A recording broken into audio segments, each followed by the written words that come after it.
Welcome to the channel. Today I'm going to show you how you can properly shut down your MacBook Pro or MacBook Air.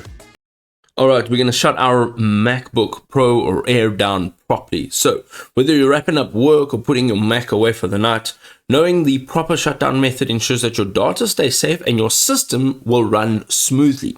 Simply just closing the lid does not work. So first of all, click the Apple menu in the top left corner, select Shutdown, and then confirm by clicking Shutdown in the pop-up. Deselect Reopen Windows when logging back in for a fresh start next time. Then if your Mac becomes unresponsive, you can press and hold the power button or the Touch ID button for 10 seconds until the screen goes black. This may cause data loss, however, and only use it when it's absolutely necessary.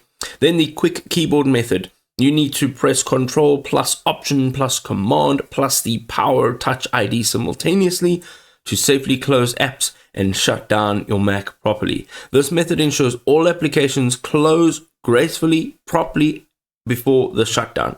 Some essential shutdown tips include always saving your work and closing applications before shutting down, waiting for the complete shutdown before closing the lid, and if the shutdown fails, try force quitting unresponsive apps first, which you'll find in the Apple menu, and then the force quit.